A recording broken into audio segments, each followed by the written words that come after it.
Everybody wave. Put your hands in the air like you just don't care. Or maybe you just should care. How about that? All right. So week 12 face-to-face, week 13 online. Hello, online students. I want to go over, so put this in your notes, I want to go over the hands-on assignment for this week.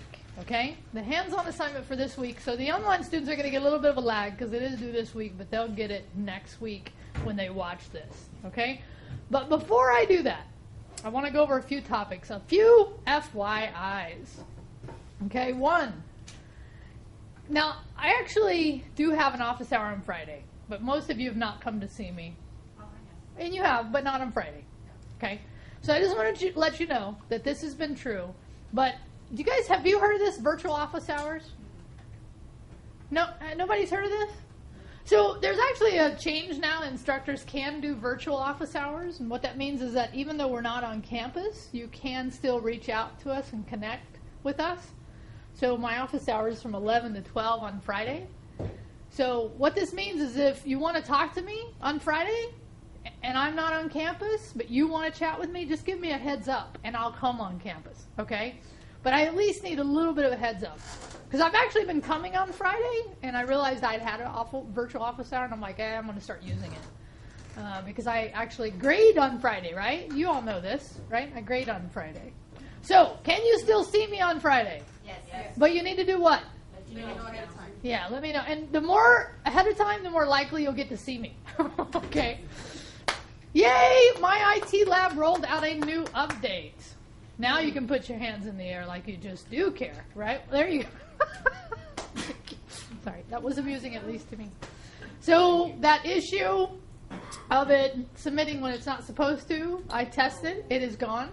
As far as I know, again, we need to be reporting it. They did also add some content.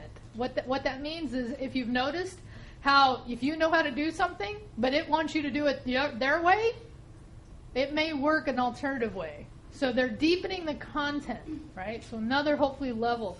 I've already started working on the My IT Lab 4, and by the way, that's my last announcement here, PowerPoint. Okay, I actually have had no issues with the PowerPoint so far. Yay! And I got through the first one. Okay, so we're starting that next week. Okay, any questions about this? No? Good? Good? Are you excited that hopefully it's going to be more stable?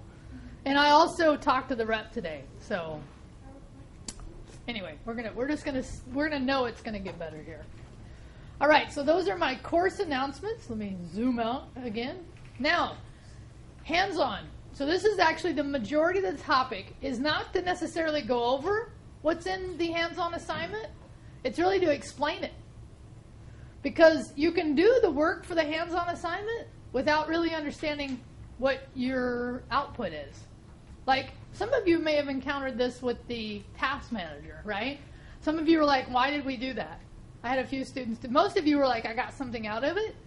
But if you didn't actually understand what we were looking at, it may not have made as much sense.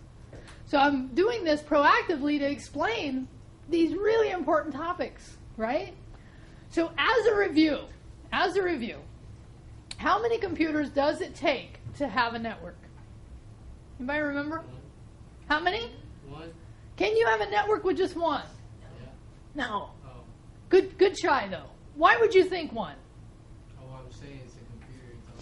Yeah, but the idea of networked is Communicate, right? Connected. How many? 2 or 2. Okay, so let's just say it this way as kind of a true, you can connect just 2 together, okay? It's not very common, though. And to do it, just for your own edification, if anybody ever asks you, you'd need something called a crossover cable. But it's true that most people need more than 2 connected, right? So let me ask it this way. Let's show them for a second. How many of you have more than one computer at home?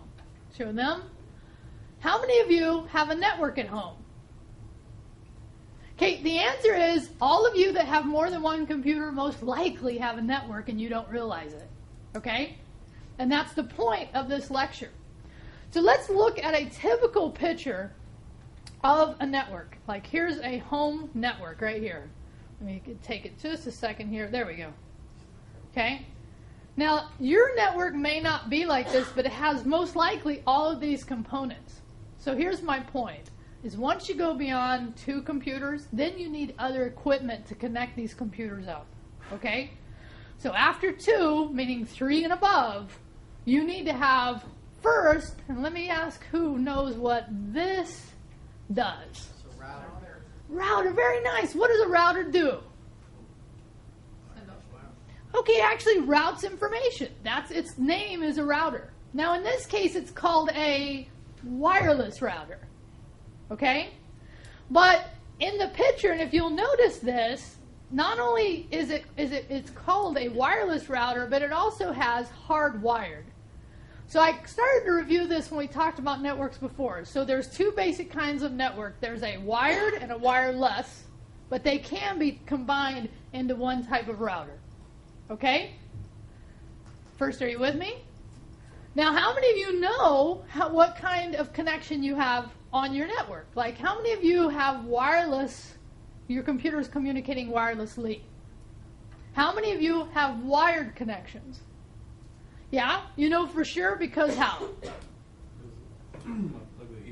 Yeah, right? So, have you ever wondered on these computers? Right? That is a wired connection. Now, which is the best to have? Wireless. Okay, I'll do that in a second. How many of you say wireless? How many of you say wired? Okay, the answer is when you talk about the best, I would want to consider that speed and security. And in those 2 areas, wired is by far the better option. If I'm doing anything of significance on my network, I want to be wired in. Because it's faster and it's more secure. Now I'll talk about why, but in this case, when I have a wireless router in my house, okay, I'm broadcasting a signal throughout my house. And quite possibly beyond the boundaries of my house. I'm guessing all of you have been somewhere where you pull up your phone or something and you look how much Wi-Fi is around you. Those people are probably have a Wi-Fi router and their signal is going beyond their house. So if they don't secure that correctly, what's the problem? Or what's the challenge? Huh?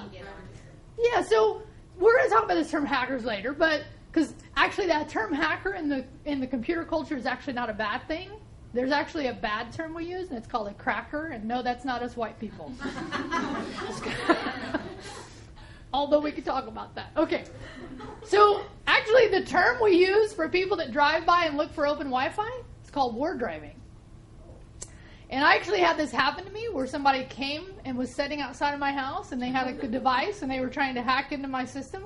My system was pretty secure, but I knew what they were doing. And what did I do? Something really stupid. I did. I went out and I go, hello. What are you doing? Right? No, you know. So, well, anyway, back to the topic. So, wireless is very popular because it's convenient. You don't have to run a wire somewhere. You can do it anywhere within the signal. But the problem with wireless, not only is it insecure, depending on how you set up your network, it is signal strength. If you live in an old house like I do, my house is built in 1947, my walls have metal in them, so my Wi-Fi does not go as fast as some others would, although there are new standards here.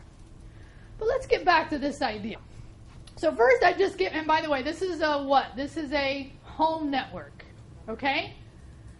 Now, all these things I just described are true also for the larger internet. Because the larger internet is just the huge network. These are all same concepts. Okay? So what I want to describe to you, though, is this topic here. Protocol. So in your notes, let's start with protocol. So think about how we connect all these devices up. Okay? And think about if we didn't have a common way that we do it, how we'd make it work. Like if you had a different way you do it and I have a different way I do it and somebody else did it a different way, would that work together? No. Well, unless you all communicated very well. So do you have it? How many have heard this term protocol? Have you heard it? What is it? How have you heard it used in the past maybe? Any particular way? Like follow the protocol. Follow the protocol. Do you get my little keep calm and follow the protocol? Have you seen these keep calm everywhere? This actually is related, and this is the Queen, right? So it comes from London or England. But do you know when you meet the Queen, there's a protocol that you follow? You're supposed to bow in a particular way. You're not supposed to make direct eye contact. I mean, there's a whole series of protocols, okay, that you're supposed to follow when you meet the Queen. Now, this protocol, though, when we talk about networks, I wanted to describe the first protocol, and this goes in your notes. It's called IP. Okay? So the IP is the Internet Protocol. So this is how we agree that the Internet's going to work. And it's also the way we find things on the Internet. So think in your mind for a second, the last time you did www.amazon.com. Or how many of you shop at Amazon? Yeah? I read an article the other day about Amazon being a monopoly. Do you think they are a monopoly? Do you think they're hurting other people, other businesses? Yeah, I do too, but I still shop there. Okay? Think about when you typed whatever you typed, right? How did it find its way back to you? Think about all the millions of computers that are out there. How did it find its way back to you? Well, the way it found its way back to you is that you have a unique address. And that's called Internet Protocol. We call it really the IP address. And it looks something like this. So 3 letters, or 3 numbers, and even though it says 0, that's actually 3 numbers capable, and then 3 numbers. So it's 4 positions. We call it octaves. 4, 3, 3, 3, and 3. Okay? So this is called the IP. And if anybody ever asks you what your IP number is, this is the way you say it. You say it's 192.168.0.1. If you want to be all geeky like that, if you don't, that's cool too. Okay? Now this number is important for you to know what your number is. Okay? And that's what the exercise is going to do. It's going to first help you identify the IPs. So, and when I say IPs, that indicates multiples, right? So I'm going to show you first, and put this in your notes, how to find your public IP. Okay? So before I show you the number, let me describe it though. Okay? So here's our network. Again, it doesn't matter if it's your home network or if it's the larger internet. Because I'm connected to a router, all these devices in here, because it's connected through this one device, and by the way, that device is then connected into what? How many see it? The cable modem. And in this case, the cable modem represents your ISP, your Internet Service Provider. Have you heard this term? Your ISPs? Most common ISP in Fresno? Who do you think it is? How many think it's Xfinity? How many think it's AT&T? That's because that's who you have. Right? Okay. We could talk about it. It'd be an interesting conversation about why you choose the different ones that you do. Okay? But in this case, I really want to talk about this IP address. Okay? So let's go to here. When I go to anywhere, really, and in this case, I'm going to say Google. I can do Google right from here, right? I can go, what's my IP? And that is, can you see what it says? It's my public IP. So it's 209, this is how you'd say it, .127.241.47. Now, if any of you go do the same thing, that would also be your public number. That's right. Very nice, because you're all on the same what? That's right. When the internet looks back at Fresno City College, we are all the same public IP number. Okay? And what it is you're protected actually through this router, because this router, and this goes in your notes, is also a firewall. So in addition to being a router, it is also protecting you by routing the information to you directly. It doesn't know what your individual IP, and I'm going to show you that in a second. Okay? Your private IP. So in this case, the router is also a what? Make sure that goes in your notes. Firewall. You want that router there. Okay? So, to show you the next command, which is a private, I'm actually going to do something I think is interesting for you to know that you can do. I use something called remote desktop. By the way, what operating system am I using today? Apple. I'm using an Apple Mac OS, okay, OS X. But in this case, I can use a program called Chrome Remote Desktop. And I can get to any computer that I have access to. Think about that for a minute, okay? Why would I want to do that? Trying to get into the IP address. Oh, okay, good. That was the ultimate reason. But think about for you, like if you have a computer at home and you wanted to grab something while you're at school, you could use this tool to do that. The other thing I use this for is technical support. My mom calls me up. Yo, Rio, what's up? I can't get on. I can't, whatever. I get into her system this way. Okay? This is called remote desktop. This is a very common thing in IT we use all the time. Now, in this case, I'm running Windows, and I'm going to do a start. I'm going to show you this. I'm going to do CMD, and I show you how to do this in the video. Okay? And this starts what's called a command line. See this? This is the way computers used to be interfaced, was we used to interface with them on the command line. And what I'm going to do is show you a command called ipconfig. In your notes, ipconfig. Okay? So this is actually right here, IP4. So here's the private IP, 10.47.33.55. Okay? So that's my private IP. You got it? So 10 dot, what is it? 47 dot. Okay. Now, going back to this picture, where did that IP get? Who gave me that IP? The router. The router gave me the IP. Okay? So you'll hear me say this in the video, and I want you to understand it. In this case, think about that public IP number was 209 something, right? My private was 10 dot whatever. Were they equal? No. They were different. And just by the fact that they're different, I know I have a router. And I'm protected. Now, there can be situations, most likely, where they could be the same. And that would mean instead of connected to the router, you're directly connected to the internet. And in those cases, you're not as secure. Okay? Now, this is not as common anymore. This used to be a little more common when people first got broadband. They wouldn't have a router. They were just directly connected to the cable modem. Anybody remember when that was?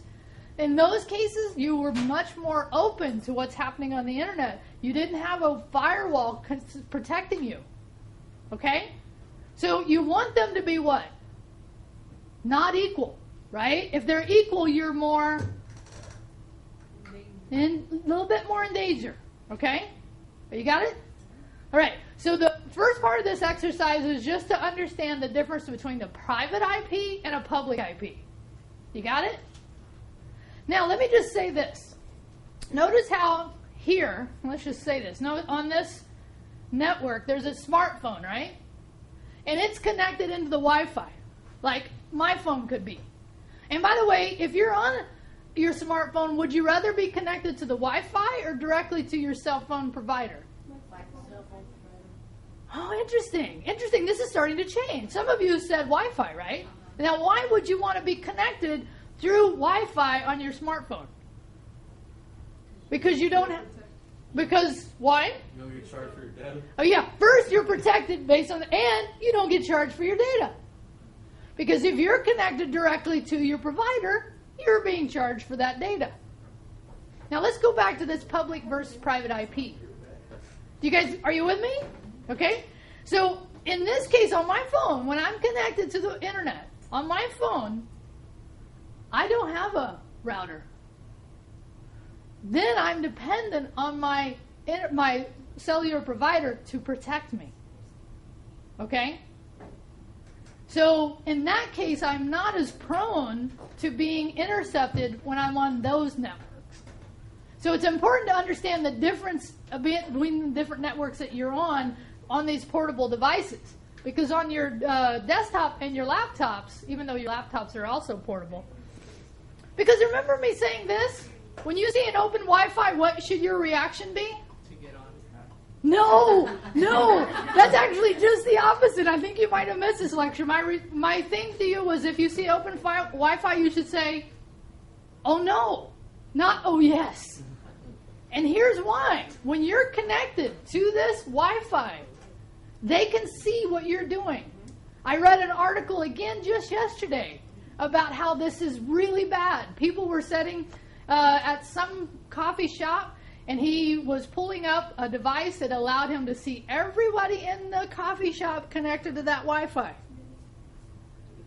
So don't ever, do banking on an open Wi-Fi. I don't care if it's Starbucks, whoever, don't do it. You should only do banking on a network that you're sure is secure. Okay? And for me, I only do it on a wired connection at home, even though I trust my Wi-Fi. I will only do banking on wired at home. Are you guys getting what I'm trying to lay down? Okay. I'm shocked. Are you shocked? You should be shocked. So I have the Chase app, so I use it everywhere. Okay, now your Chase app for your smartphone is connected through their devices. So then you're fine. Well, you're not as open as if you were in Wi-Fi here, on campus or anywhere else. Even though, does our campus have protected Wi-Fi? Do you have to have a password to get into our network? No. Yeah, you do. You have to have your user, you have to have your student ID and your student ID. But how easy is that to figure out? The answer is easy, okay? So it's not that secure. Okay, so going back to the assignment, okay? Back to the assignment. I've talked to you about IPs, right? So you now know the IP is the addressing system, which, by the way, should tell you how much are they tracking what you do on the internet. And the answer is everything. Everything you do is tracked. And it's pretty easy to send it back and figure out who you are. Okay? So just know that that's true. But there's two other commands I want to show you that you're going to learn. One command, let me go back to my remote desktop on Windows, is called a ping. In the video, I talked to you about pinging what used to be the simulation environment. I'm going to drag this up. Okay? So here's the ping output. And here's all ping does. Ping sends out a bit of information, or a byte in this case, and it says, are you there, are you there, are you there? Okay? So ping is just a command that makes sure you can connect, that you are seeing something. That is just a command that you need to know how it works, because I'm telling you, at some point in your life, somebody will ask you to do a ping command. It just will happen, based on the amount of networks that we're using. So in this case, look how quickly it came back to me. How fast is 131 MS? What's MS in this case? Milliseconds. So I pinged my IT lab. That's what I pinged. It took 31 milliseconds, not seconds. Milliseconds. Faster than that. To get from there to here, and you're all going to be going, then why isn't it faster? Right? All we're doing is pinging. That's all we're doing. Okay? So I'm going to show you the last command, Traceroute. myitlab.com. So check this out. Traceroute is like Google Maps for what it takes to get from one location to another. So I'm already at 2 hops.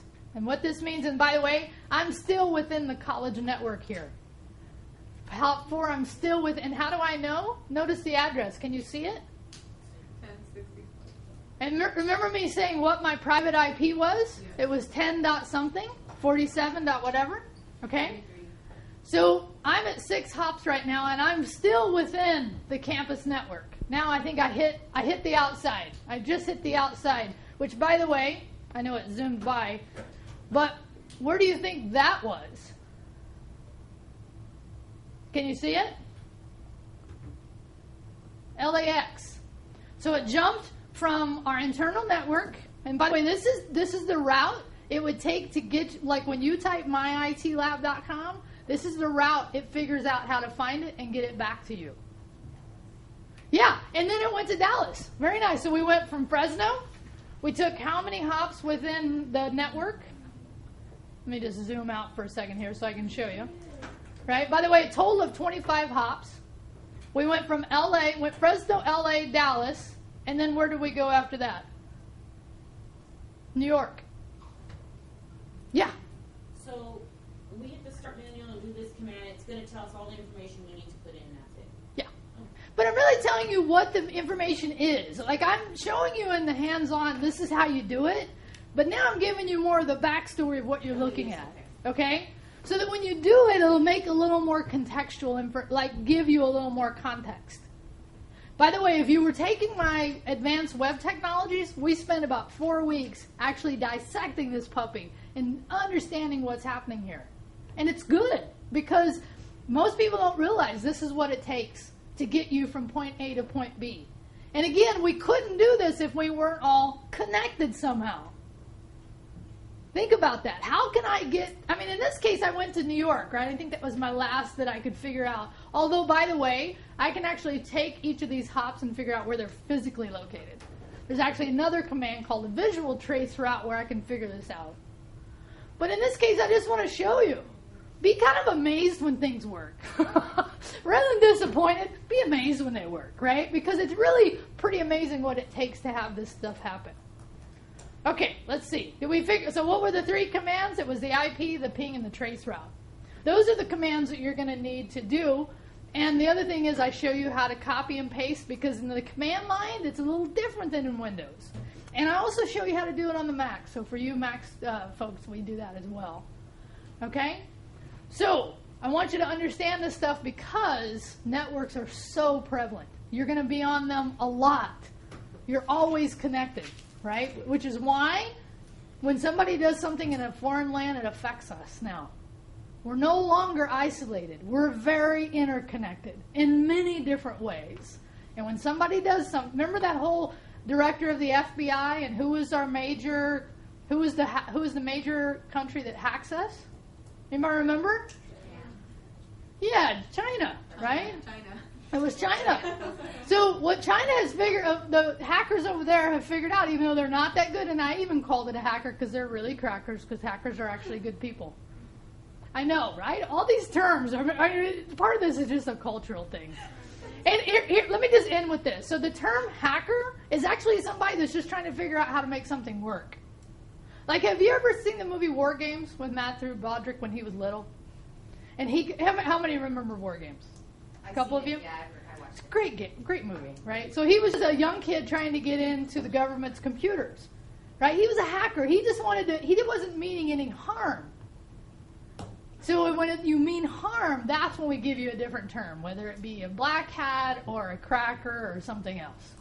Okay? Black hat. Huh? What's a black hat? So in this case, there's black hats and white hats. So there are people that are hired that are good at this stuff to try to penetrate networks to see how good those networks are. And black hats are people that are hired, well, there's a whole delineation there that goes into that. I won't go crazy with that. Okay? So do you understand why I wanted you to understand the context of this? Let's end with this. Is it good to have your private and your public IP be different? Yes. Because you have a firewall that is also a router, right, that protects you, that it routes information to you. That way the internet, larger internet, doesn't know what your private IP is. That's why you want to have these things. Okay? And you should not do banking where?